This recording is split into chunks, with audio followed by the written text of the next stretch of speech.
তওবা করবেন কিভাবে? তিন ভাবে। তিন জিনিস একসাথ হলে তওবা হয়। চোয়াকার চা লেখলে চা হয় না, শব্দ হয়। চা পাতা চিনি পানি একসাথ করলে চা হয়।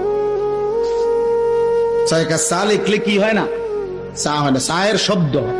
তওবা তওবা করলে তওবা হয় না, তওবার শব্দ হয়। তিন জিনিস একত্র করতে হয়।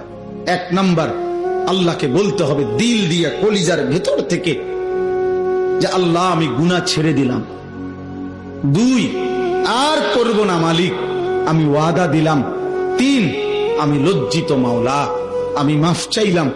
খোদার কসম, যদি দিল থেকে কেউ বলে, ছেড়ে দেওয়ার নিয়তে আসলেই বলে এবং ছেড়ে দেওয়ার জন্য গুনাহ চেষ্টাও করে, আল্লাহ বলবে বান্দা এই গুনাহ যদি আসমান পরিমাণও হয়, সমুদ্রের ফেনা পরিমাণও হয়, পৃথিবীর সবচেয়ে উঁচা পাহাড়ের চাইতে যদি উঁচা হয়, আমি একসাথে মাফ করে দিলাম।